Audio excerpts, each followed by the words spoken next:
Mesdames et messieurs, amis téléspectateurs, amis auditeurs et chère Georgette, bonjour et merci d'être encore une fois des nôtres pour cette émission Ça va chauffer de Label Radio et Télévision, votre chaîne panafricaine internationale. Vous connaissez le principe de cette émission, c'est un multiplex qui se déroule donc dans une forme de plateau éclaté, un plateau central ici et puis nos chroniqueuses que nous appelons les Georgettes un peu partout à travers l'Afrique et même en Europe.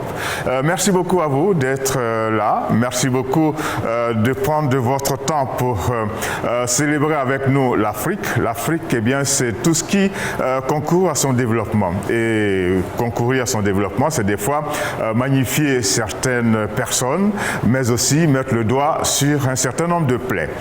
Nous sommes tout le monde heureux d'être en votre compagnie et je voudrais faire un premier tour, ça va ressembler un peu à l'appel du professeur dans une classe avec ses élèves.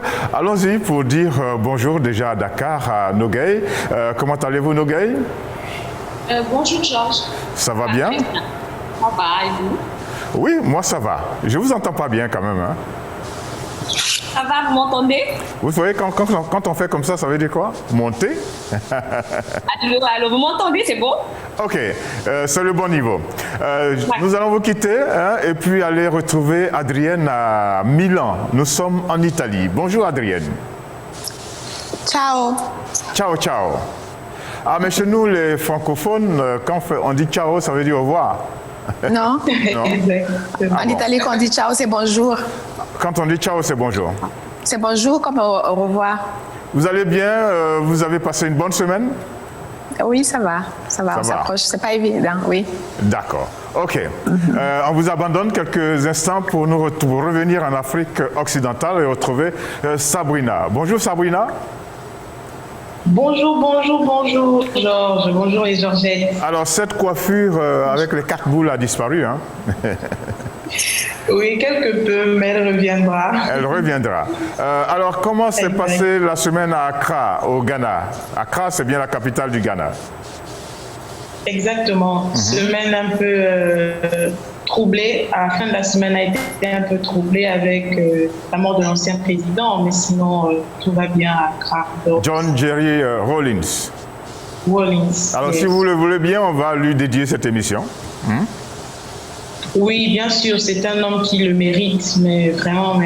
Donc, ce sera vraiment un plaisir, non seulement pour les Ghanéens, mais pour l'Afrique entière. Ok. Juste à côté du Ghana, il y a la Côte d'Ivoire. Hein. Dans l'ouest du Ghana, il y a la Côte d'Ivoire. Et en Côte d'Ivoire, nous avons Pulchéry. Pulchéry, souvent, on ne sait pas exactement où elle se trouve. Tantôt elle est à Grand Bassam, au bord de la mer. Tantôt elle est à Abidjan. Tantôt elle est même au centre du pays, à Bouaké. Pulchéry, vous êtes où aujourd'hui? Bonjour Georges, bonjour également à toutes les Georgettes, bonjour Sabrina, Adrienne, Nogueï. Bonjour. Bonjour. Je suis à Bassam, Georges. Je suis à Bassam. À Grand Bassam. Je ne suis pas à Bouaké, je ne suis pas à Gagnoa, je suis à Bassam. Ni à Divo. Ni à Divo également. Mais ce n'est pas mauvais. Grâce à vous, certains vont connaître un certain nombre de villes de Côte d'Ivoire, n'est-ce pas? Et chez vous, les choses se sont calmées quelque peu. La semaine dernière était beaucoup plus calme que la semaine d'avant. Oui, les choses se sont calmées par la grâce de Dieu. Tout reprend tout doucement. Il y a aussi que le milieu scolaire, le milieu étudiantel était en pause parce qu'à cause de la situation sociopolitique en Côte d'Ivoire, les élèves ont dû mettre stop à l'étude c'est-à-dire la rentrée qui était prévue la semaine dernière s'est vue projetée pour la semaine prochaine. Laquelle des rentrées encore? La rentrée a eu lieu en septembre, n'est-ce pas, là-bas, en Côte d'Ivoire? Oui, en Côte d'Ivoire, ça va. Oui, il y a eu le congé de Toussaint, c'est ça? Tout a bien repris. Ouais. Et puis, voilà, on a assisté au dialogue entre le président actuel et le président du PDCDA, Henri Konan Bédié. Donc, on espère que tout se passera bien. On espère que le dialogue va porter de bons fruits Et puis là, on en attend surtout la libération de tous les prisonniers politiques, quoi, vivement. Oui, mais n'empêche que l'on a déploré de nombreux morts et blessés. Et ça, c'est vraiment bien dommage pour la Côte d'Ivoire. Chaque fois qu'on parle d'élection, eh bien, on fait ce décompte macabre. On parle aujourd'hui de près de 200 morts, ce n'est pas normal. Alors, vous dites que la situation s'est calmée. Il y a un début de dialogue entre le président Alassane Dramane Ouattara et le président Henri Konan Bédié. On espère que cela va déboucher sur quelque chose de positif et surtout, cela ne va pas se faire sur la tête des Ivoiriens, des blessés et des morts. On espère qu'on aura véritablement une vraie paix. Est-ce que c'est vrai que le président Laurent Gbagbo a reçu son passeport enfin? Pour la question de passeport, rien n'est encore bien clair. On attend d'avoir les précisions exactes. Donc, pour l'instant, on reste à l'écoute. On apprend que la décision a été prise, mais le passeport ne lui a pas été encore remis en main propre. C'est ce qui est dit. Donc, comme je le disais tantôt, on attend la vraie version pour applaudir ou pour faire autre chose, quoi. Alors, c'est un acte banal qui va devenir un acte particulier, exceptionnel, remettre son passeport à quelqu'un, en plus, qui a été président de la Côte d'Ivoire. Vous savez que demain, c'est le 15, demain dimanche, c'est le 15 novembre. Oui. Nous sommes aujourd'hui le 14. 15. Donc, forcément, demain, c'est le 15. Hein? Bien sûr. Et vous savez que demain, c'est la journée nationale de la paix en Côte d'Ivoire. On cherche, on trouve, hein? Alors ça fait rigoler. Oui, journée nationale de la paix. Alors finalement, à quoi ça sert cette journée qui est célébrée, qui ne sert pratiquement à rien? À quoi cette journée sert, c'est la question qu'on se pose, mais moi je pense que l'occasion est donnée pour permettre aux enfants de la Côte d'Ivoire de vraiment se réunir, de parler de paix, de parler de réconciliation, de surtout libérer les prisonniers politiques, quoi. C'est ce qui dérange un peu. C'est-à-dire pour libérer les prisonniers, de réconciliation à tout moment, alors que là, il y a tout un groupe de cadres qui ont été insérés et c'est vraiment pas humain. Alors, donc, c'est votre souhait que les personnes qui ont été arrêtées soient libérées. En tout cas, on sait que la Côte d'Ivoire se cherche et la Côte d'Ivoire a besoin de se retrouver. Hein, parce que tous ces troubles-là, eh bien, cela ne fait pas du tout et pas du tout alors honneur à ce pays qui est considéré comme la locomotive de l'Afrique de l'Ouest. Alors, vous allez me permettre de revenir à Sabrina pour parler aussi d'élections présidentielles. Sabrina, vous êtes là? Vous êtes toujours là? Oui, je suis là, Georges. Ok, alors là-bas, vous avez dit la semaine dernière que la campagne présidentielle se déroulait vraiment de façon civilisée. Exactement. La campagne présidentielle au Ghana ne fait pas beaucoup de bruit comme dans certains pays. Tous les candidats mènent leur parti ou sinon font leur meeting dans le calme et la tranquillité. Et surtout, il faut préciser que toute la semaine prochaine, le président Nana Akufo-Addo, président actuel du Ghana, a décidé que toutes les activités visant à conduire les élections présidentielles sont en berne, seront totalement arrêtés parce qu'il faut célébrer la mort de l'ancien président Jerry John Rawlings. Donc, cette semaine, il n'y aura pas d'activité, pas de campagne, pas de meeting, rien dans ce sens. Tout le monde sera à la célébration. Pour saluer la mémoire de Jerry John Rawlings.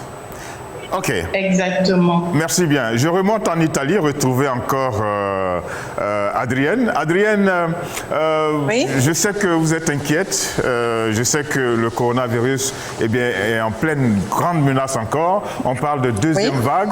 La semaine dernière, vous nous avez dit qu'il y avait plus de 400 morts. Vous aviez dénombré plus de 400 morts en une journée. Et cette fois-ci, en une journée. Une semaine cette fois-ci, 550 décès. C'est que ça monte vraiment. Ça monte, oui. Alors, qu'est-ce qui ne va pas? Qu'est-ce qui ne va pas? On ne sait pas. Il y a un relâchement? Un relâchement? Non, il y a eu un relâchement, ça c'est sûr. Et puis bon, je crois que dès le début, dans la première vague, disons qu'il y a certaines régions qui n'ont pas pris vraiment au sérieux toutes les mesures barrières. Par exemple, à Naples, où le problème se pose actuellement... Comment on dit Naples en italien? Napoli, c'est ça, hein? Napoli. OK. Oui. Bon, là-bas, actuellement, bon, tous les hôpitaux sont complètement saturés, surchargés. Oui, c'est surchargé. Et il y a même des patients qui reçoivent, comment on appelle, les appareils, les aspirateurs dans leur voiture. Quoi. Ils sont obligés de rester dans les voitures. Et puis, bon, on est obligé de les brancher aux appareils. Ah oui? Comme quoi, voilà. Les systèmes de santé sont des fois incapables. Non, disons que généralement vers le sud même de l'Italie, oui, le sud de l'Italie est équipé, mais pas vraiment comme au nord, parce que bon, le sud de l'Italie a toujours comporté un peu les histoires de. Des fois, le sud de l'Italie ressemble un peu à l'Afrique. Hein? Oui. Il y a beaucoup de corruption, et donc quand il y a lieu de, par exemple, des projets pour construire les grands hôpitaux, bon, les sous sont détournés, il y a des détournements de fonds et tout ça. Donc c'est maintenant là que les gens réalisent vraiment que bon, voilà, ils ont vraiment badiné avec certains projets, parce que bon, il y a des hôpitaux qui ont commencé à être construits et puis bon, qu'on a laissé un coup de route, quoi, inachevés. Donc c'est maintenant que le problème se pose réellement. Il va falloir dispatcher tous ces malades là. Ah oui, maintenant je comprends pourquoi, je comprends d'où vient la corruption en Afrique. Ça vient de l'Italie. Hein? Ça provient du sud de l'Italie. Voilà, nous sommes des cousins certainement. Ok, alors la population totale d'Italie, c'est combien? Nous sommes sur les 60 millions d'habitants. 60 millions d'habitants. Combien de cas d'infection au coronavirus? Actuellement, depuis la première vague, on est à 1 148 200 cas. Ok, je comprends pourquoi on dit que nous, en Afrique, nous sommes les meilleurs. Et pourtant, on ne fait rien de particulier. Hein. Tout dépend peut-être de ce qu'on mange, de ce qu'on boit, parce que le respect des mesures barrières en Afrique, c'est pas très évident. Est-ce que les mesures barrières, je vous abandonne pour quelques instants, oui, il n'y a pas de souci. Adrienne, pour retrouver Nogueï, oui. Est-ce que les mesures barrières à Dakar sont respectées? Oui, les mesures barrières à Dakar sont respectées. Votre oui est très hésitant. Ah, mais c'est un oui très hésitant. À Dakar, la liaison n'est pas bonne. Ah oui? La liaison n'est pas bonne avec Dakar en ce moment. Bon, je reviens sur notre plateau ici. Bonjour Axel. Ah. Ok, on vous reprend tout à l'heure, Nogueï. Bonjour Axel. Bonjour Georges. Comment allez-vous? Très bien. Comment s'est passée votre semaine? Un peu mouvementée. Un peu mouvementé. Attendez, mouvementé ou pas du tout, mais un peu mouvementé, c'est quoi? Mouvementé. Mouvementé. Ah oui, qu'est-ce qui a fait le... Je vois sur votre tenue 2 cœurs. Hein? C'est quoi? Ce sont juste des motifs. Juste des motifs. Les 2 cœurs là qui sont bien en évidence comme ça? Oui. Ok, c'est pas les 2 cœurs de ces femmes qui ont voulu se marier à Makokou la semaine dernière là? Vous êtes au courant de cette histoire? Non. Oh là là. Informez-moi. Alors pendant que nous étions en train de faire l'émission, eh bien il y avait 2 dames qui se mariaient à Makokou, c'est dans le Gabon. Et finalement, une petite cérémonie a eu lieu, mais quelques temps après, elles ont été arrêtées. Quel effet ça vous fait? Ah, c'était un mariage homosexuel, traditionnel. Oui. Alors vous, quel effet ça vous fait? Bien... Le mariage homo n'est pas encore autorisé au Gabon? Oui, mais... Oui, c'est vrai qu'il n'est pas encore autorisé. Alors qu'on les arrête? Qu'on les arrête, je pense que les autorités... Et puis une bonne partie de la famille aussi, hein, des 2 familles. Les autorités savent ce qu'elles font, donc je leur fais confiance. Ok, alors pour le moment, ce n'est pas encore le cas au Gabon, donc pas question de se marier quand on est homo, même si l'homosexualité a été dépénalisée et que cela a créé un grand tollé dans ce pays. Maintenant, on va prendre la direction de Douala pour retrouver Carole. Bonjour Carole. Carole? Allô Carole? Allô Georges? Ah voilà, ok, c'est bien, je vous entends très bien maintenant. Alors vous avez une grande nouvelle à nous donner. Je peux commencer? Carole? Alors, enfin, Oui, allez-y, Jean. enfin, paraît-il, et vous allez le confirmer, enfin, on a pu revoir M. Paul Biya et son épouse Chantal Biya. C'est vrai? Bien sûr. Ok, alors expliquez-nous. Nous avons eu l'immense plaisir de découvrir. Nous avons eu l'immense plaisir de découvrir que notre président de la République et surtout son épouse Chantal Biya se portent bien apparemment et surtout sont vivants, contrairement aux rumeurs. Il y a eu beaucoup de rumeurs. Depuis un certain moment par position. Oui, bien sûr, parce que en dehors des audiences accordées à certains ambassadeurs et émissaires de la diplomatie, on n'avait pas l'occasion d'avoir une autre preuve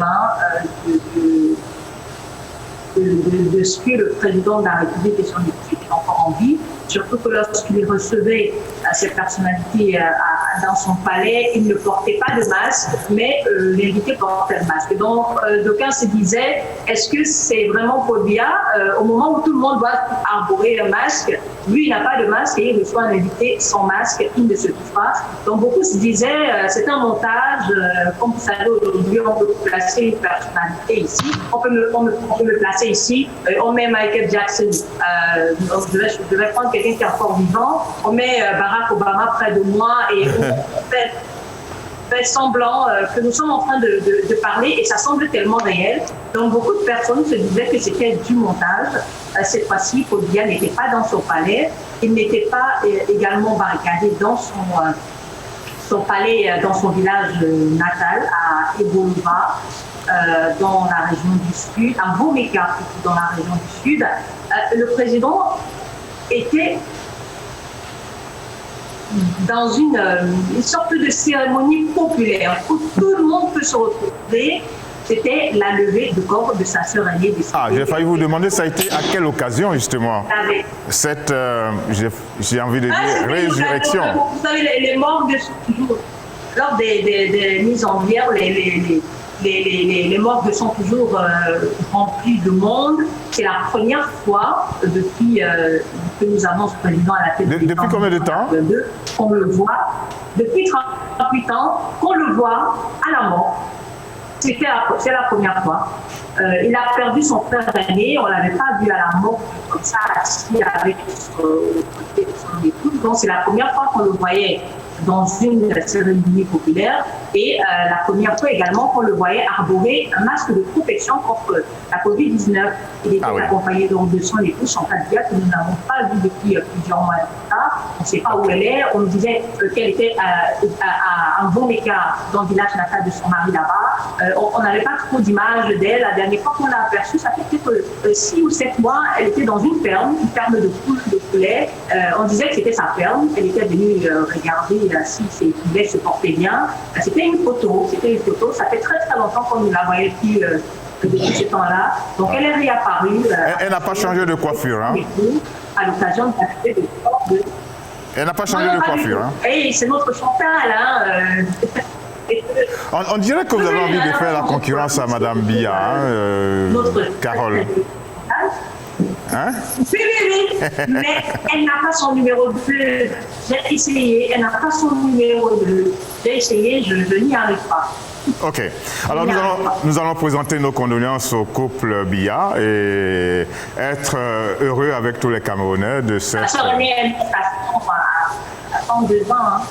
Ok. Alors, est-ce que, Adrienne, vous qui êtes de l'autre côté en Italie, qu'est-ce que vous avez envie de demander, par exemple, à Carole concernant le retour du couple Biya? Adrienne?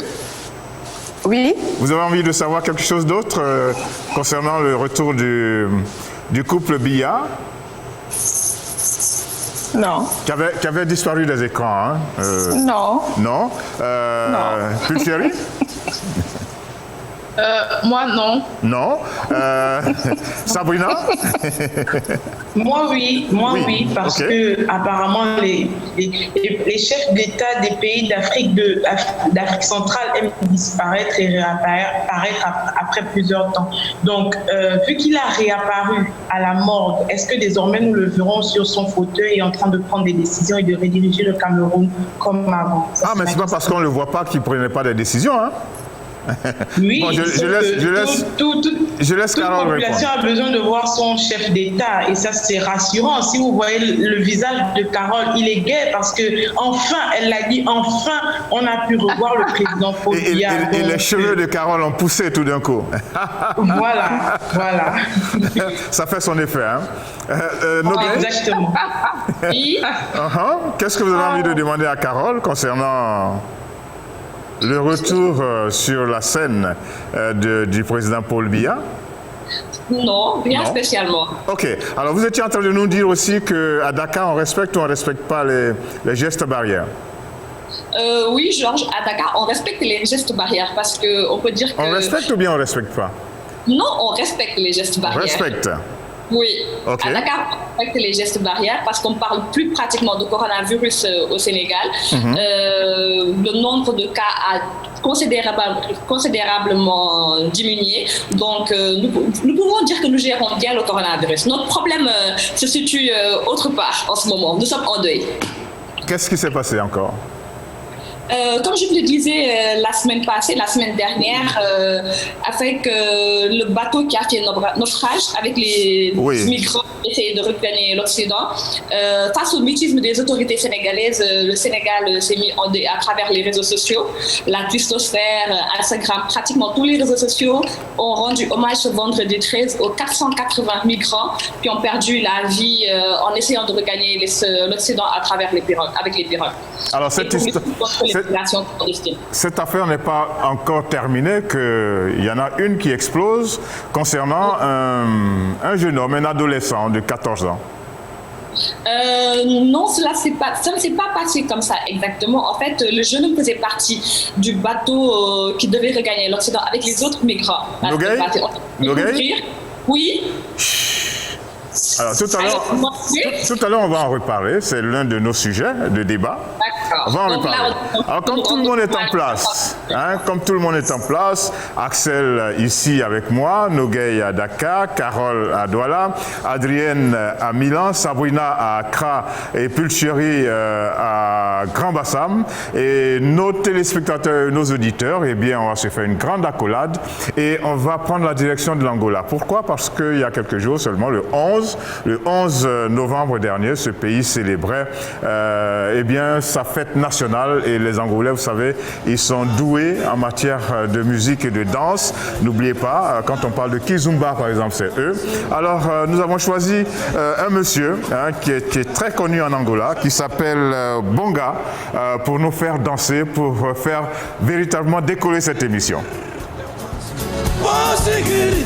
Cet artiste s'appelle Bonga, il chantait Caché Eché et pour nous c'était une façon de célébrer avec les Angolais le 45e anniversaire de leur fête, de leur accession à l'indépendance. Et j'espère que cela vous a plu. Vous savez, les pays lusophones, l'ambiance est bonne.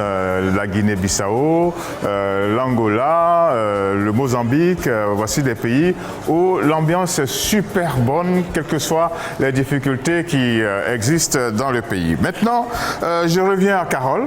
Carole, je sais qu'il n'y a pas eu que cet événement. On va passer en revue rapidement quelques-uns des faits marquants de la semaine écoulée au Cameroun. Il y a une grande dame qui est finaliste du prix Goncourt. On ne va pas attendre que les résultats tombent la semaine prochaine ou je crois le 30 novembre. Dites-nous, c'est qui cette dame, cette écrivaine qui est bien positionnée pour peut-être remporter le prix Goncourt cette année? Carole? Laissez-moi voir son nom parce que son... Oui, Georges. Allô? Oui, nous sommes avec vous. Adrienne, Sabrina, Pulchéry et Nogueï sont... Oui, elle s'appelle Jaï. Ok. Elle s'appelle Jaïli. Elle s'appelle Jaïli Amadou Amal. Ok. Et donc, moi, quand j'ai vu ce nom pour la première fois, je pensais que c'était un nom. Et donc, c'est elle? Donc, elle s'appelle Jaïli Amadou Amal. Oui. Elle est en course pour le prix. Elle est finaliste. De 2020 face à d'autres. Elle est finaliste. Du prix Goncourt. Les résultats seront connus le 30 novembre prochain. Oui. Ok. Et puis, comment se fait-il que, malgré le fait que le coronavirus continue de monter, le ministre de la Santé a été félicité par les experts du FMI, le Fonds monétaire international. Il a fait quelque chose d'exceptionnel? Oui, pour ça. Pour sa bonne gestion de la crise sanitaire du coronavirus. Ok. Ok. Oui, quand on parle de FMI, on parle de l'argent. Ok. Donc il a bien travaillé. Le montant, voilà, il a bien dépensé l'argent que le FMI a donné au pays pour faire face à la pandémie.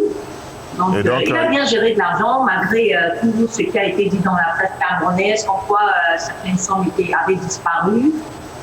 Pour l'instant, au Cameroun, vous savez que comme on prévoyait une hécatombe en Afrique, le Cameroun, comme d'autres pays d'Afrique, avait prévu, avait réquisitionné ces stades et ces grands espaces, ces stades de football et ces grands espaces pour y installer des hôpitaux de fortune pour recevoir les potentiels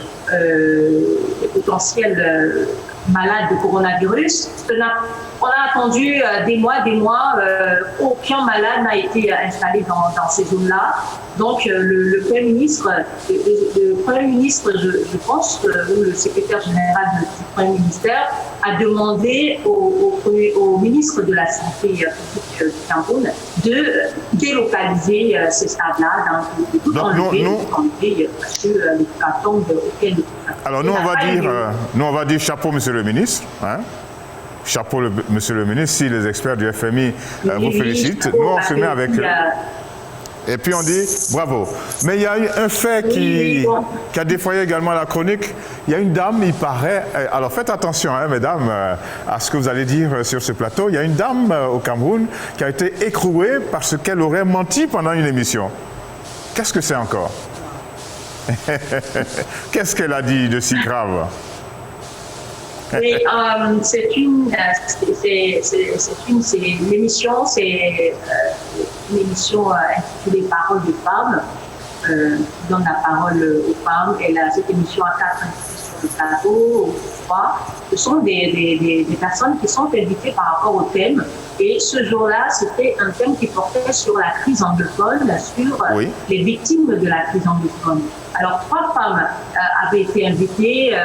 Elle et la présentatrice s'étaient habillées tout en noir pour pleurer donc les différents morts de cette crise anglophone-là. Et elles avaient donc à témoigner, à dire ce qu'elles ont vécu là-bas, puisqu'elles sont arrivées disant qu'elles ont été des victimes directes de la crise. Et il y a l'une d'elles qui a provoqué des pleurs sur le plateau. La présentatrice s'est mise à pleurer, les téléspectateurs se sont mis à pleurer. Voilà, c'était tout un tollé sur la toile. Et elle témoignait de ce qu'elle avait perdu ses jumelles au cours de la traversée du désert. C'est-à-dire, quand la guerre a commencé, quand les morts étaient comptés au jour le jour, elle a entrepris avec certains groupes de quitter la zone et elle a marché plus de 300 kilomètres d'une région à une autre dans la forêt. Elle disait avoir traversé les cadavres de civils, les cadavres de militaires camerounais. Elle marchait sur les cadavres. Et tout ça n'était pas vrai. Et elle n'avait pas de quoi manger. Et elle avait ses jumelles. L'une d'elles est morte. 2 jours après, c'est la deuxième qui est décédée. Voilà, un tas de choses, un tas de trucs comme ça.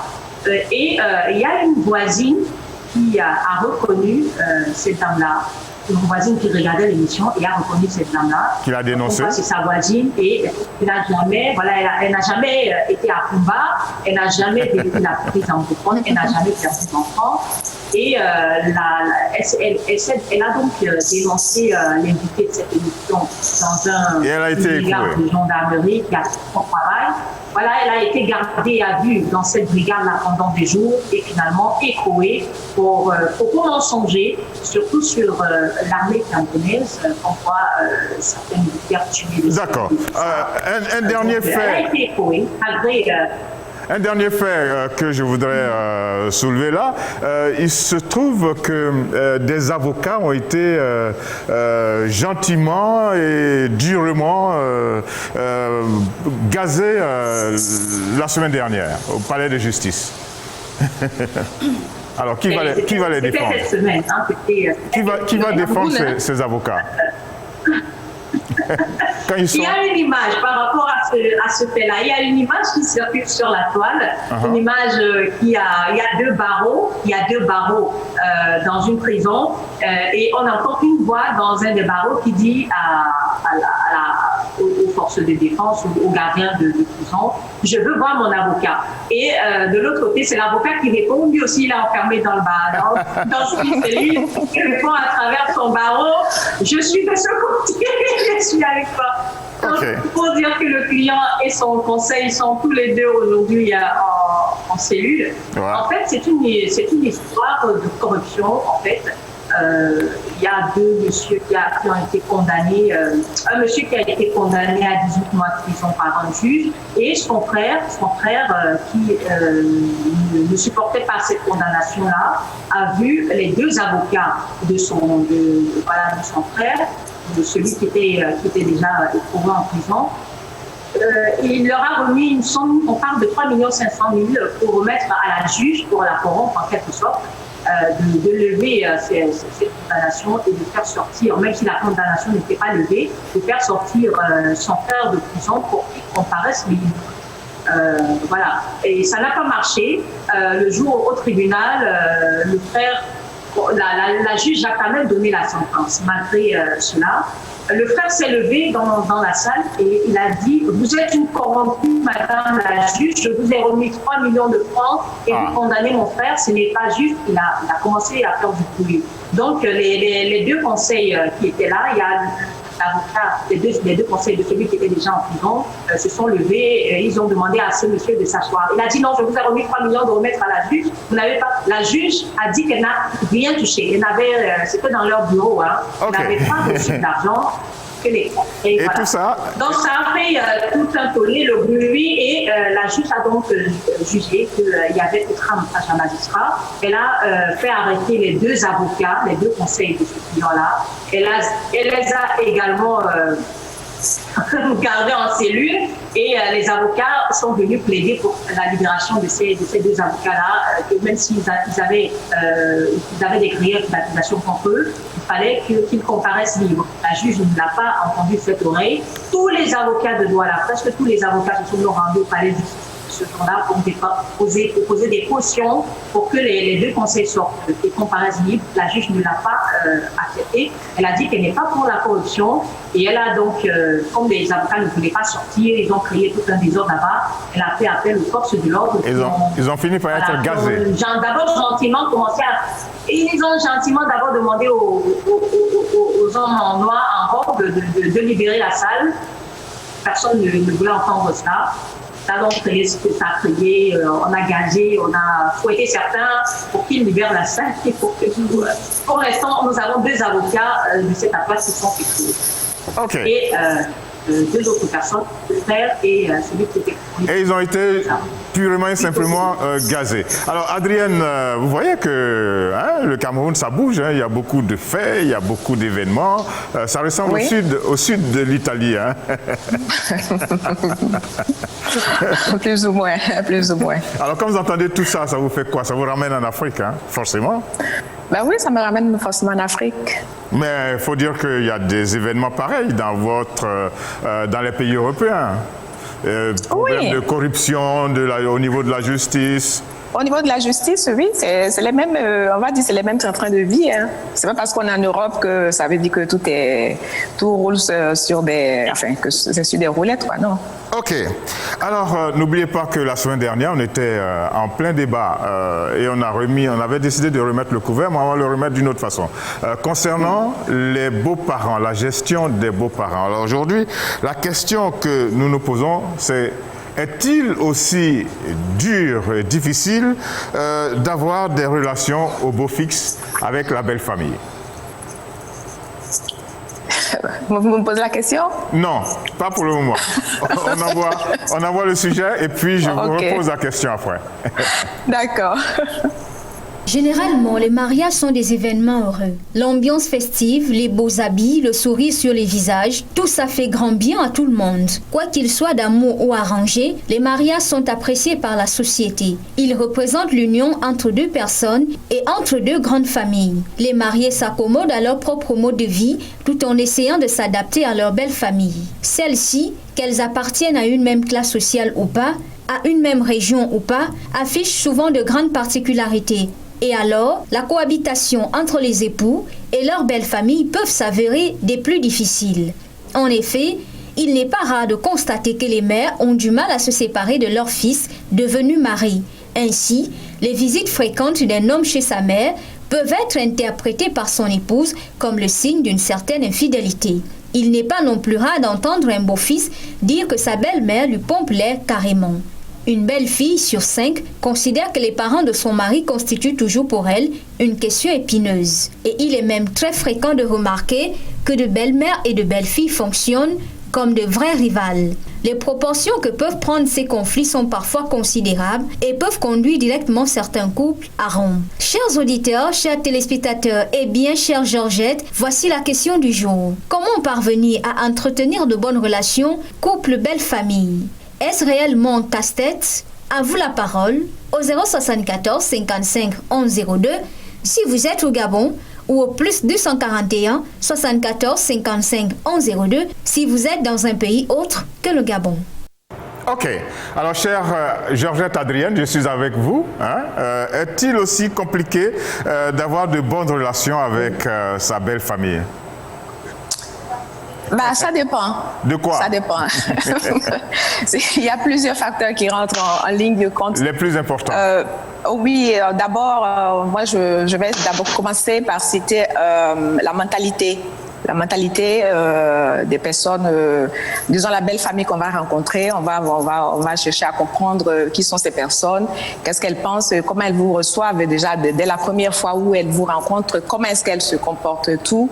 La personne qui est intéressée, si c'est la future épouse, elle devrait déjà tirer des conclusions. Je ne dis pas des conclusions déjà pour trancher, non, mais commencer à prendre des précautions. Dès les premiers instants. Et puis, on voit comment... Oui, dès les premiers instants. Si on rentre réellement dans le mariage avec une certaine maturité, je veux dire qu'on a le temps de comprendre beaucoup de choses et puis de pouvoir diriger son couple comme on l'entend plus ou moins. Si le mari est vraiment amoureux, qu'on parte déjà avec beaucoup de fermeté et puis bon, chercher à demander à chacun de rester... Tout ce que vous êtes en train de dire, c'est beaucoup de théories, là, beaucoup de théories, un discours, mais la réalité est quand même autre. Mais c'est difficile, c'est difficile. Ah, ça commence à venir. Oui. C'est difficile.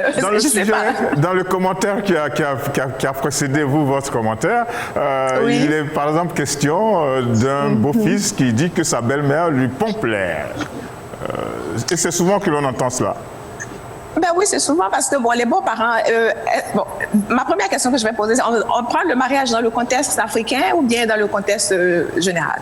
Partout, en Afrique comme en Italie. Parce que en Europe, ici, bon, en Italie, ça se passe aussi un peu comme en Afrique. Il faut dire que les Italiens, généralement, sont beaucoup familles comme chez nous. Donc, les beaux-parents sont vraiment présents. Les beaux-parents sont présents, surtout quand il y a des enfants qui naissent et tout, ils ont tendance à vouloir garder eux-mêmes les enfants. Donc, bon, disons qu'ils vont trouver tous ces arguments pour être toujours là et puis bon, contrôler. Maintenant, bon, il y a des belles-mères, effectivement, qui n'acceptent pas la belle-fille parce que, bon, soit elle n'est pas assez belle ou bien elle n'est pas assez, comment je peux dire ça, professionnellement, soit peut-être qu'elle n'a pas une belle carrière et tout. Enfin, il y a des préjugés qui rentrent en ligne de compte et puis, bon, les choses se compliquent aussitôt. Mais comme je dis, c'est peut-être le mari ou bien le couple même qui doit être assez fort, assez uni pour trouver une entente et puis essayer d'organiser leur vie différemment. Ça fait que ici, par exemple, les jeunes gens vont se marier. Il y en a beaucoup qui vont vouloir carrément quitter le quartier et aller se trouver un appartement ou bien une villa quelque part. Loin de leurs parents. Loin de leurs parents. Surtout quand on sait que la belle-mère elle va casser les pieds. Donc, on essaie de s'éloigner au maximum. C'est un peu partout. Par contre, je sais qu'il y a des familles ici qui bâtissent peut-être même des immeubles sur 4 étages. Et puis, c'est toute une famille, quoi. C'est-à-dire qu'il y a des générations qui y habitent. Et puis, les gens cohabitent comme ça. Chacun dans son appartement, ils essaient de faire aller les choses. OK. Donc, ça dépend.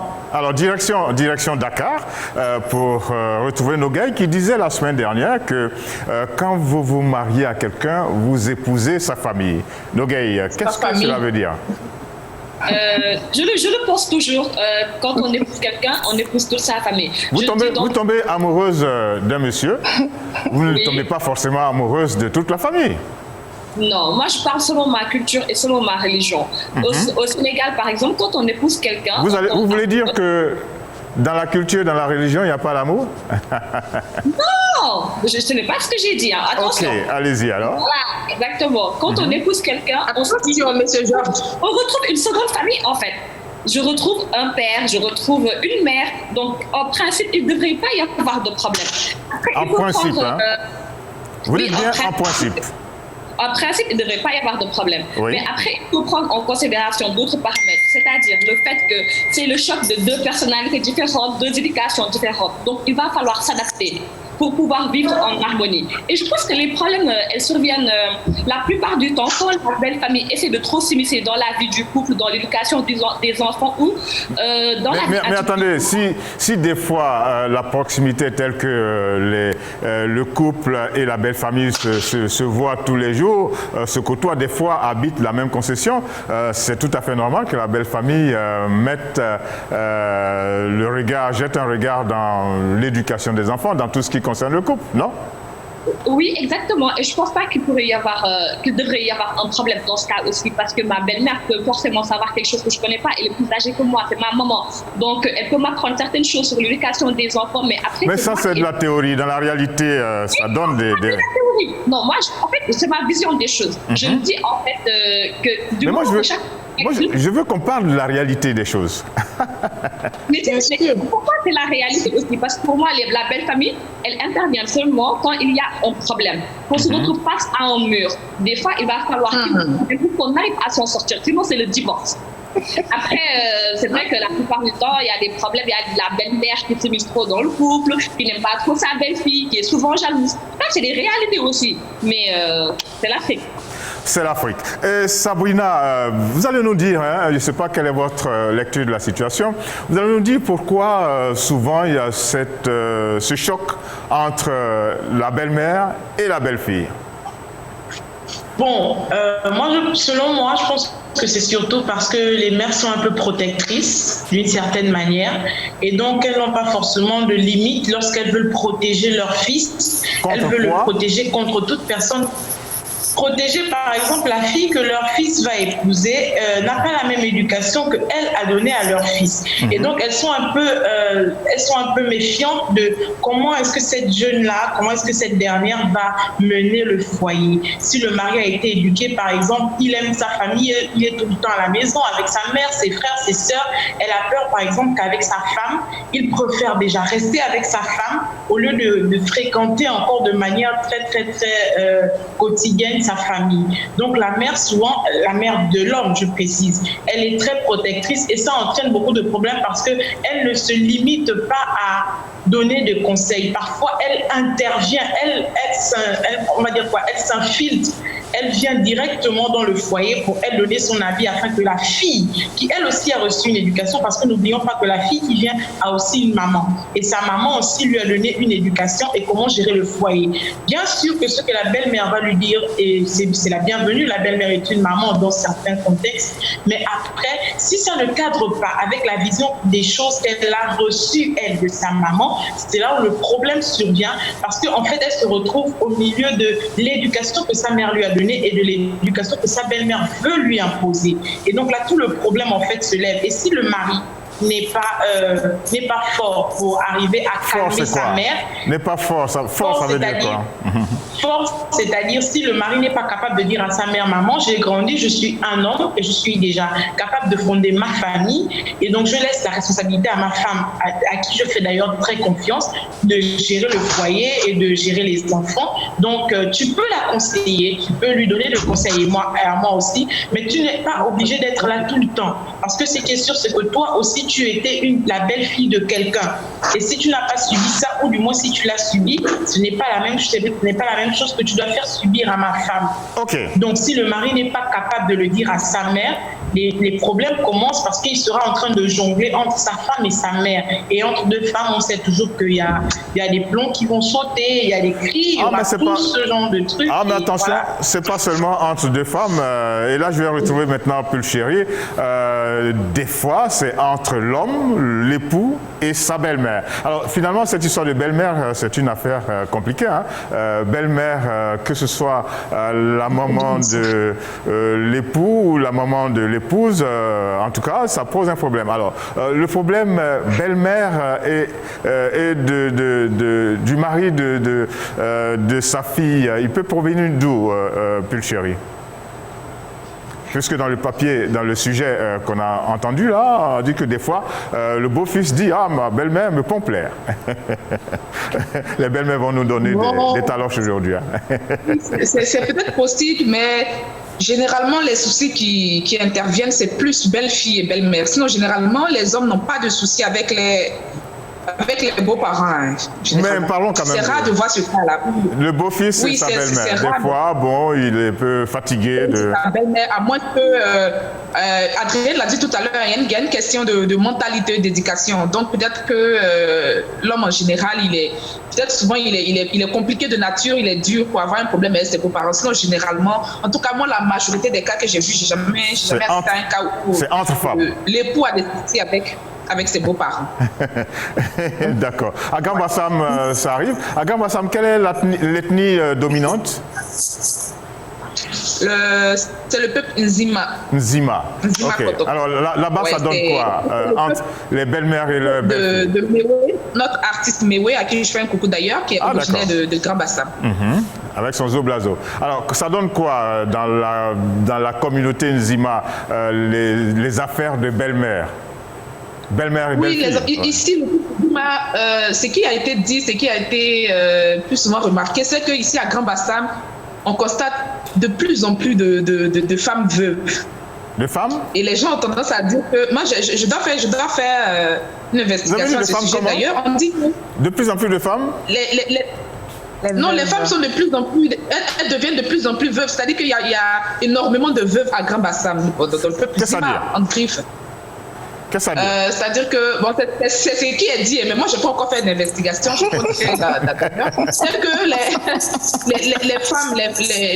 les femmes Apollo, comme on le disait avant, les femmes Zima, sont des femmes qui tuent leur époux pour s'accaparer de l'héritage. C'est ce qui est dit, mais moi, il y a une pression qui est forte, une pression très forte. Oui. Sur l'homme, sur le genre. De faire des recherches là-dessus. Ok. Donc, on faites votre enquête. Qui vivent seul avec les enfants et n'ont pas d'époux. Donc, c'est un peu ça. Donc, on raconte même qu'à la CNPS, quand on va pour retirer les sous, il n'y a que les veuves de Bassam. Voilà, il y a que... Alors donc, on va le dire, peut-être les femmes Zima, comme vous dites, sont très présentes, très percutantes dans le fonctionnement des couples que forment leurs enfants avec d'autres femmes. Ce sont des femmes qui se laissent pas marcher là-dessus. Hein, En tout cas, si tu as épousé une femme Zima, faut t'apprêter, quoi. Comme on le dit chez nous. Faut Ok, d'accord. Le jour où on rencontre Mewé, il va bien nous expliquer tout ça. Il va nous expliquer ce moment. Ouais. Axel, vous êtes ici, sur notre plateau, ici à Libreville. Quel est votre sentiment? En fait, généralement, ce problème se situe au niveau des familles. Il paraît que les hommes sont un peu plus laissés aller, mais les femmes, soit belle-sœur, belle-mère, n'apprécient pas la belle-fille. Elles trouvent toujours qu'il y a un problème, qu'elle n'est pas assez bien en fait pour leur frère ou enfant. Et bon, la belle-fille aussi, bon, étant donné qu'il y a souvent des disputes, la relation ne passe pas. Ok. On attend peut-être des appels au 074 55 11 02 ou bien si vous êtes au Gabon ou bien au plus 241 74 55 11 02 si vous êtes en dehors du Gabon. Et puis retenez que notre numéro de téléphone il passe bien sur le WhatsApp et cela vous permet de faire des économies en matière de télécommunication et de pouvoir nous joindre, de parler avec nous et de donner votre avis. Alors donc c'est un problème finalement qu'on retrouve partout, qu'on soit au Gabon, qu'on soit en Italie, qu'on soit à Grand Bassam, qu'on soit au Sénégal, même si Nogueï a quelque peu relativisé la chose. Et est-ce que Carole, c'est la même chose au Cameroun?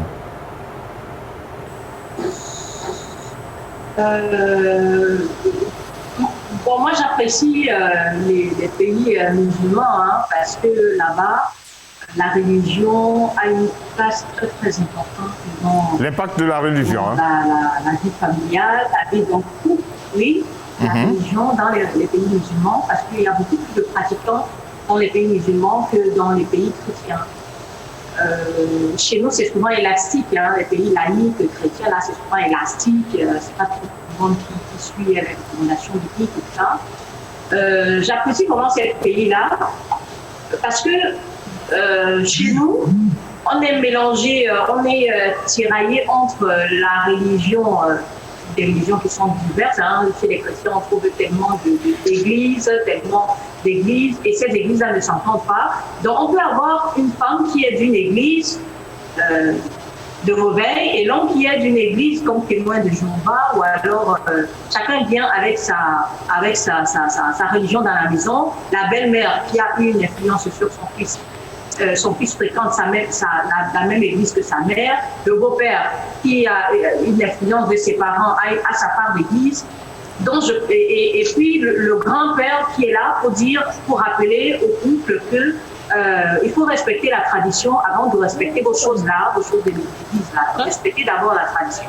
Donc je pense qu'il y a toutes ces influences-là qui jouent sur la vie du couple. La belle-mère qui a cette influence sur son fils, parce que pour la femme, le fils ne grandit jamais. On a toujours tendance, si on a donné un petit nom à notre fils qui s'appelle peut-être Georges, on lui a donné le nom de Pitou quand il était petit. Eh bien, il a 40 ans, il est marié, il a ses enfants, mais la belle-mère la maman continue à l'appeler Pitou. Donc pour lui, Georges c'est Pitou. Georges n'a jamais grandi, Georges est un enfant. Ça veut dire que quand elle arrive dans la maison de Pitou, elle arrive dans la maison de Pitou, elle va veiller aux habits. Est-ce que les caleçons, les petits caleçons de Pitou sont bien lavés? Est-ce que la femme qui est là, qui a pris sa place de mère, qui est en train de voler sa place de mère, est-ce que cette femme-là mérite son fils? Est-ce qu'elle fait comme elle? Donc les belles-mères veulent qu'on se comporte comme elle. C'est ça qui ne marche pas. Elles veulent qu'on soit comme elle. D'accord. C'est ça. Donc c'est ça qui ne marche pas. C'est celle que Chérie l'a dit tout à l'heure, que l'influence beau-père et beau-fils, c'est un peu rare chez nous. C'est toujours la belle-mère qui fout le bord, qui vient pour que, excusez-moi l'expression, le bordel, le désordre dans le parce que je pense que Pitou, si n'a pas grandi, donc elle va veiller à ce que Pitou mange, est-ce que le salon de Pitou est propre, est-ce que ses habits sont propres. D'accord, j'ai envie de vous demander, Carole. Carole, dans quelques années, j'espère que autant que vous êtes, et cela est valable pour toutes les jeunes femmes qui nous suivent, que vous serez de bonnes belles-mères. Oui, je l'ai d'abord, mais bon, ça dépend. Oui, Ça dépend de la belle fille. Ça dépend de la belle fille qui rentre. Non, ça dépend de vous-même. Ça dépend. Non, attendez, je vous explique un peu quelque chose. Je vous explique une situation, je vous explique quelque chose. Rapidement. Mes belles-sœurs se plaignent, j'ai des sœurs. Oui, j'ai mes sœurs qui sont très proches des belles-sœurs. Elles se plaignent de ce que moi, je suis un peu écartée. Je les approche pas, je ne viens pas leur rendre visite. Je leur dis, je n'ai pas à m'initier chez vous. J'ai l'impression que quand je viens tout le temps vous rendre visite, je vais peut-être lancer un coup d'œil ici et là. Et j'ai pas envie de ça. Vraiment, c'est quand il y a un problème qui dépasse les bornes que je fais mais je ne viens pas. Donc ça, et elles voient cela comme un signe d'une future belle-mère, d'une future bonne belle-mère.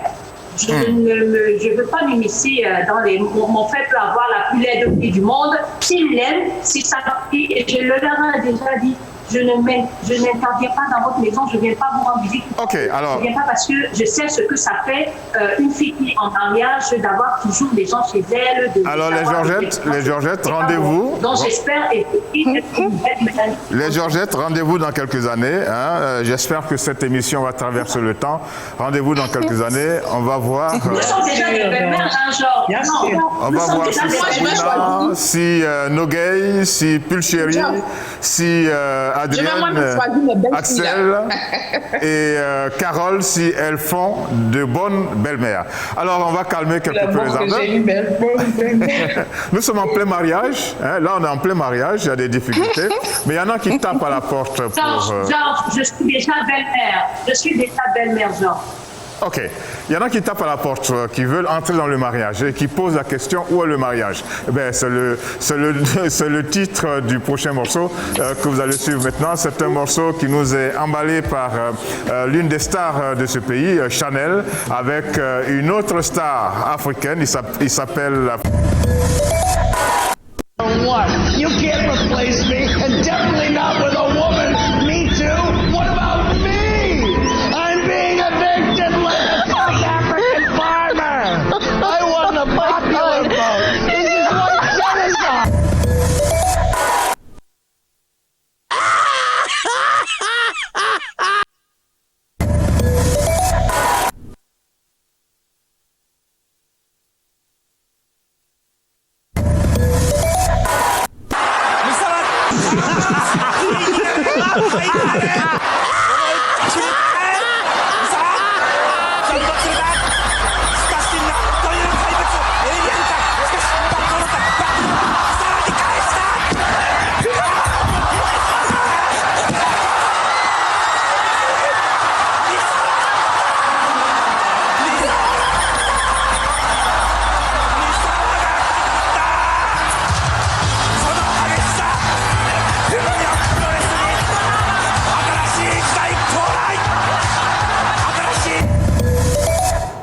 Voilà, Joe Biden face au président américain sortant, Donald Trump, et bien finalement, Donald Trump, et bien cette belle coiffure va petit à petit disparaître du paysage des médias et laisser la place au grand Joe Biden qui l'a emporté.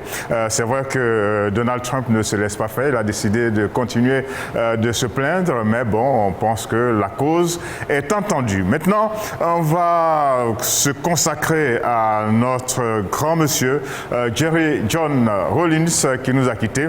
C'est un monsieur qui a lui aussi marqué l'Afrique et nous avons décidé de mettre cette émission sous son sceau, faire en sorte que cette émission lui soit dédiée. Nous avons décidé maintenant, dans le cadre de notre rubrique méritocratie, de lui rendre hommage. Né le 22 juin 1947 à Accra, John Jerry Rawlings, de père écossais et de mère ghanéenne, est un homme d'État et ancien président de la République ghanéenne qui a dirigé son pays de 1981 à 2001. Réputé pour sa rigueur et son intransigeance, John Jerry Rawlings tente un premier coup d'État le 15 mai 1979, mais sans succès. Il est mis aux arrêts, mais 3 semaines après, libéré par d'autres officiers. Dès sa sortie, il réédite l'expérience avec un nouveau coup d'État le 4 juin 1979. Cette fois-ci, c'est la bonne. Il renverse le régime de Fred Akufo et se porte au pouvoir. Le 24 septembre 1979, il cède le pouvoir à un gouvernement civil mené par le président Liman. Insatisfait du pouvoir civil qu'il estime corrompu, il reprend le contrôle du pays le 31 décembre 1981 par un nouveau coup d'État qui renverse le régime de Liman. Il devient alors le président du Conseil provisoire de la Défense nationale. En 1992, Rawlins démissionne de l'armée et instaure le multipartisme et fonde le Congrès démocratique national. Il engage le pays dans un processus de démocratisation. Il ne se réclame ni du marxisme ni du capitalisme, mais confronté à une crise économique, il applique à partir de 1983 une politique économique libérale répondant aux souhaits du Fonds monétaire international et de la Banque mondiale. Après des élections en bonne et due forme, John Jerry Rawlins est démocratiquement élu président le 7 décembre 1992 et prend ses fonctions le 7 janvier 1993. La 4e République du Ghana est proclamée. Le 7 décembre 1996, il est réélu à la présidence de la République ghanéenne et entame son second mandat le 7 janvier 1997. Après 2 mandats, la limite prévue par la Constitution ghanéenne, John Jerry Rawlins entérine la candidature de son vice-président Jonathan Mills à la présidence en 2000 pour le compte de son parti. Mais le 7 décembre 2000, c'est plutôt le candidat de l'opposition du nouveau parti patriotique John Kufuor qui est élu président. L'alternance est pacifique. Rawlins passe à son tour dans l'opposition. Le 28 décembre 2008, le candidat du Congrès démocratique national, Jonathan Mills, est cette fois-ci élu président, ce qui marque une nouvelle alternance politique dans le pays. Une alternance qui a été de mise pour toutes les élections qui ont suivi jusqu'à ce jour. Voilà, on peut saluer ce grand monsieur, ce grand Africain, ce panafricaniste, cet homme charismatique, John Jerry Rawlins, qui nous a quittés cette semaine. Quel commentaire, une des Georgettes, laquelle est la plus admiratrice de John Jerry Rawlins? Axel? Je veux dire que on va retenir que c'était un homme charismatique, un bon leader et quelqu'un qui aimait son pays, bien qu'il y a quelques effets, quelque chose qu'on va aussi remarquer, c'est qu'il a participé à, je peux le dire, à l'assassinat d'anciens chefs d'État ghanéens. Il a participé à l'assassinat. On parlait de coup d'État salutaire. Oui, de juges aussi et de généraux. Et ça a un peu entaché son image auprès des Ghanéens. Mais c'est aussi quelqu'un, quand il a été capturé lors du premier coup d'État, on a enlevé ses ongles. En fait, il a vraiment été torturé et il est resté ferme, il est resté fidèle à son pays et il s'est vraiment battu en fait pour que le Ghana évolue. Et justement, on le voit encore avec le NDC, le parti qu'il a formé, parce qu'au Ghana, en fait, il y a véritablement l'alternance, les 2 partis principaux, le NPP et le NDC. Si une année, généralement, soit c'est l'un qui gagne, soit c'est l'autre, en fait. Et il n'y a pas de genre d'hypocrisie. Aujourd'hui, vous êtes au NDC, demain, vous êtes au NPP. Non, il demeure au NPP jusqu'à la mort, généralement, ou il demeure au NDC jusqu'à la mort. Et chacun, en fait, on voit comment le pays évolue parce qu'il y a la concurrence, en fait. OK. Et c'est pas Sabrina qui va nous dire le contraire. Sabrina, vous qui êtes à Accra, au Ghana, vous confirmez? Bien sûr que je confirme l'alternance politique, même si depuis que je suis ici, il n'y a pas encore eu d'élection, mais c'est dans moins d'un mois, le 8 décembre prochain. Et même durant, comme je vous le disais tout à l'heure, durant les meetings, durant la campagne présidentielle de tel ou tel autre parti politique, il y a la liberté, il y a le respect de l'autre, de l'un et de l'autre. Et voilà, c'est une chose que je respecte beaucoup et à qui je voue beaucoup d'admiration. Et concernant l'ancien président Jerry John Rawlins, mais je peux vous assurer que les Ghanéens le pleurent. Très peu sont ceux qui parlent des mauvaises actions qu'il a eu à commettre parce qu'après, il a quand même su se rattraper et il faut avouer que c'est lui qui a élevé le Ghana de cette façon. Et aujourd'hui, tous les Ghanéens, autant qu'ils sont, pleurent ce grand homme-là. Vous voyez, un président de la République qui est aussi libre que lorsqu'il arrive dans un carrefour où il y a de l'embouteillage, il descend pour réguler la circulation. C'est quand même rare. C'est quand même rare en Afrique. Et donc, vraiment chapeau à cet homme, vraiment chapeau à ce homme. OK. Maintenant, les autres Georgettes, on va vous faire intervenir, mais sur un autre sujet tout à l'heure. Hein. Laissez-nous le temps de planter le décor de ce sujet. Hein. Nous allons tout à l'heure terminer cette émission avec de la bonne musique ghanéenne. Vous êtes sûr? Vous connaissez Kodjo Antwi? Oui, je le connais. Sabrina, vous connaissez Kodjo Antwi? Non, je connais le Chatawali. Ok. Adrienne, vous connaissez Kodjo Antwi? Non. Carole? Oui. Kodjo Antwi? Non. Nogay? Non. Non plus. Pulchérie? Alors aujourd'hui, chaque fois que je dis Pulchérie... Oui, moi je dirais oui, connaître. Oui, quelques-unes de ses œuvres. Oui. Kodjo Antwi avec son hyper titre qui a fait fort bien Tchaba. Et Kodjo Antwi, c'est un artiste ghanéen, mais ça fait longtemps qu'on n'a pas vu sur la scène musicale. Alors, nous, on va le ressusciter aussi, et c'est avec cette musique que nous allons boucler cette émission. Mais prenons le temps de poser ce problème. Nogay avait commencé à en parler. Adrienne en a parlé également. Eh bien, on déplore encore la mort d'un garçon, 14 ans.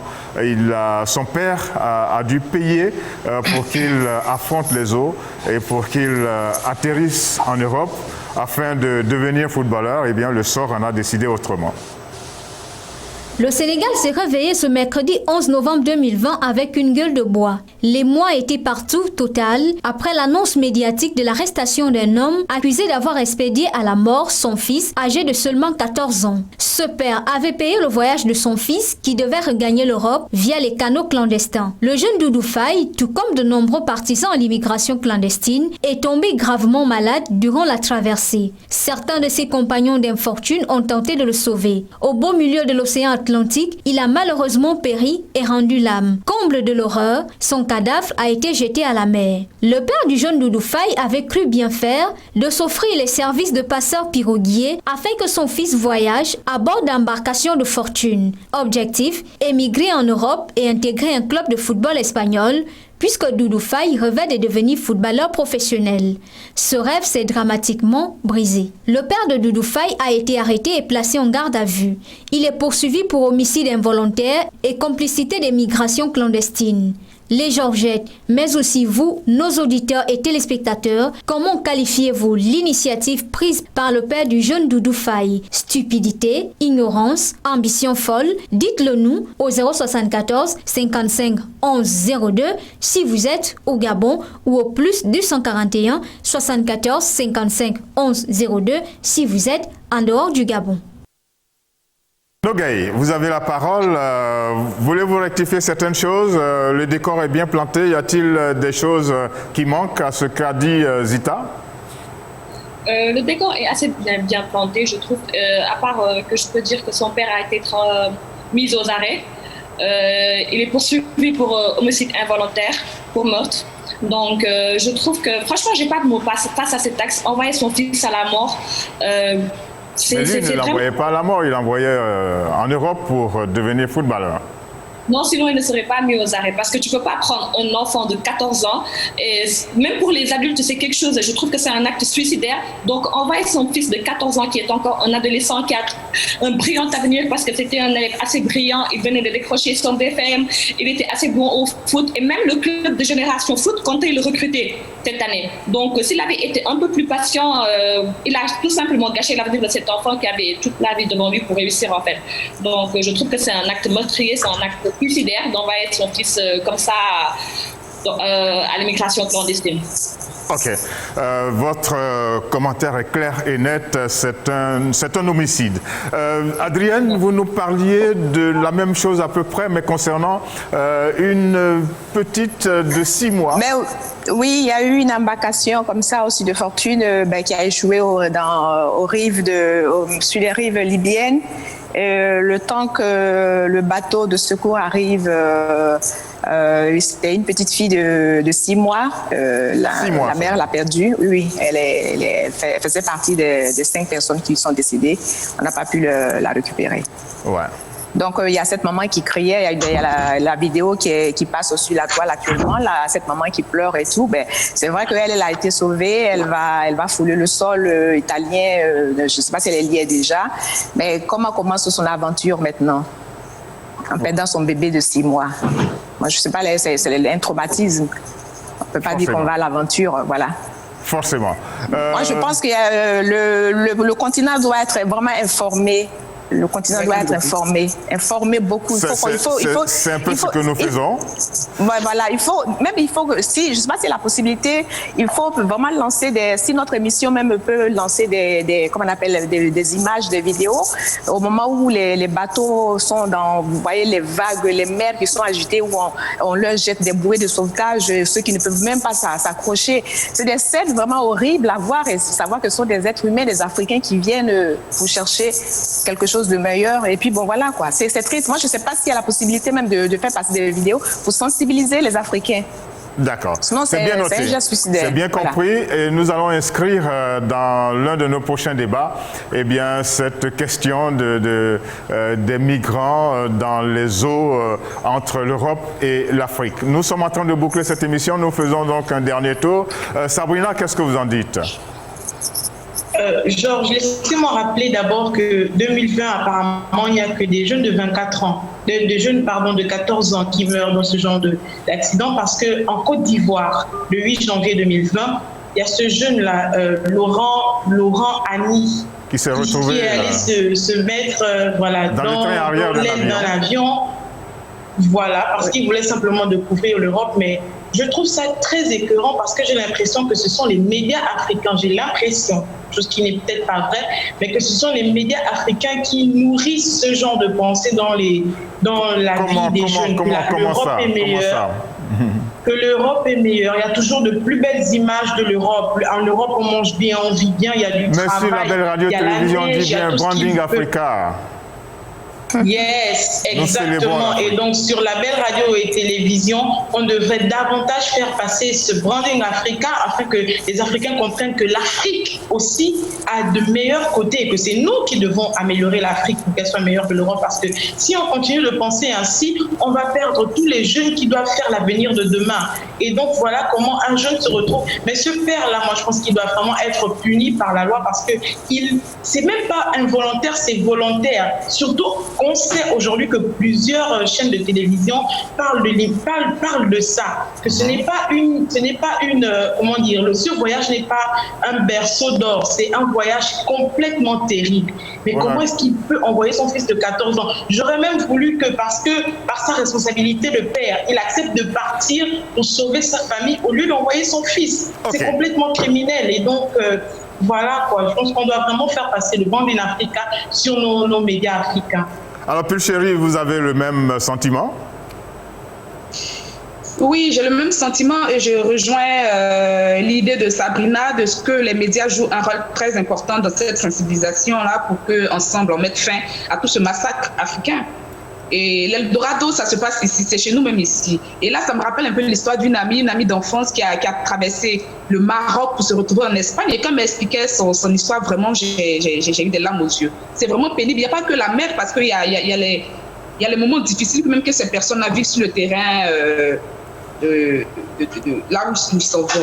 Donc c'est vraiment pénible que nos dirigeants africains interviennent encore, qu'il y ait assez de sensibilisation sur ce sujet-là. Ok, Pulchérie l'a dit, il faut que les dirigeants africains se réveillent, les médias également. Carole, c'est votre avis? Et je pense, moi, au contraire, j'ai pitié pour ce parent-là. C'est un bouc émissaire, hein. On sait comment beaucoup de femmes ont envoyé leurs fils moins âgés que ça dans ces embarcations. Et des fois, il y a des cotisations de toute la famille. Allô? Voilà, donc j'ai pitié pour lui. C'est un monsieur qui ne voulait que le bonheur de son fils, même s'il a usé de négligence, mais il voulait le bonheur de son fils. Carole, ne quittez pas, on va prendre le seul appel de l'émission. Allô? Allô? Bon, on vous laisse. Allô, bonjour. Ah oui, bonjour madame. Allô, bonjour. Oui, bonjour madame. Vous nous appelez d'où s'il vous plaît? Bon après-midi. Merci beaucoup. Vous appelez... J'appelle du Gabon à Libreville. Du Gabon, Libreville. OK. Votre prénom, s'il vous plaît, juste votre prénom. Rukayatou. Enchanté. Et maintenant, votre commentaire.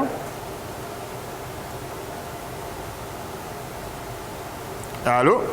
Oui, allez-y. Au sujet sur lequel vous êtes en train de parler. Oui, allô? Allez-y. J'aimerais intervenir par rapport au sujet dont vous êtes en train de parler. Allez-y, allez-y, allez-y. C'est vraiment regrettable pour ce jeune... Oui, je disais, c'est vraiment regrettable pour ce jeune garçon qui est parti si tôt par faute de... Je ne sais pas comment dirais-je... par la pauvreté mentale qui nous anime, en fait. Parce que les Africains sont pauvres, mais pas financièrement, mais mentalement. Nous sommes plus pauvres mentalement. On nous fait croire que tout ce qui vient d'ailleurs est bon. Pourtant, le paradis, c'est chez nous. Qui nous fait croire?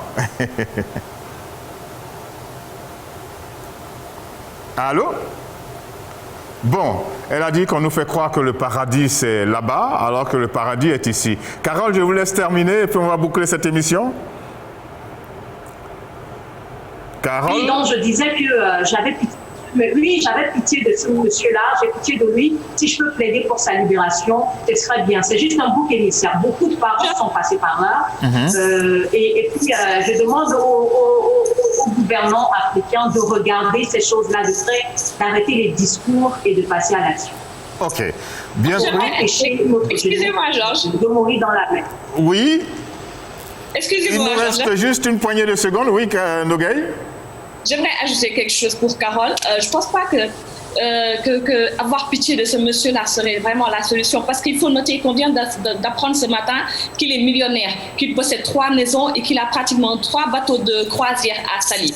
Donc, et même si en fait, le branding Africa peut être une solution, mais je ne pense pas que ce soit la solution idéale, parce que même si on fait du branding Africa, il y a le quotidien des Africains qui sont là. Genre, ils vivent dans la pauvreté, le manque d'emploi, le chômage, c'est assez frustrant. Donc, la solution serait par exemple créer des emplois, des PME, etc. Mais on aura l'occasion d'en parler. Merci beaucoup les Georgettes, on aura l'occasion de revenir à ce sujet. Je laisse le temps à Axel. J'avais pitié de lui, hein. J'avais pitié de lui. J'ai pitié de lui parce que c'est un bouc émissaire. Merci beaucoup les Georgettes. Il y a une Georgette ici qui doit prendre en dernier la parole et puis on boucle cette émission. Axel?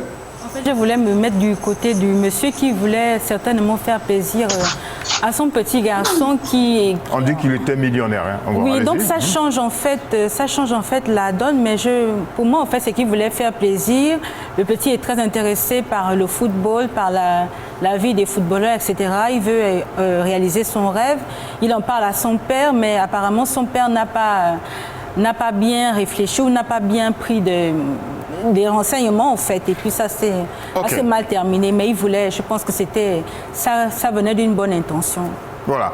Nous espérons que ce sujet va faire l'objet de débats au niveau des gouvernements, mais aussi au niveau des familles, parce que c'est un véritable fléau. Merci beaucoup d'être resté en notre compagnie. Chose promise, chose due. Nous vous proposons Kodjo Antwi pour boucler cette émission. Merci encore et à la semaine prochaine. Et nous saluons la mémoire de ce grand Africain qui est parti, Jerry John Rawlings. Au revoir et à bientôt. I want in you, me and Taba.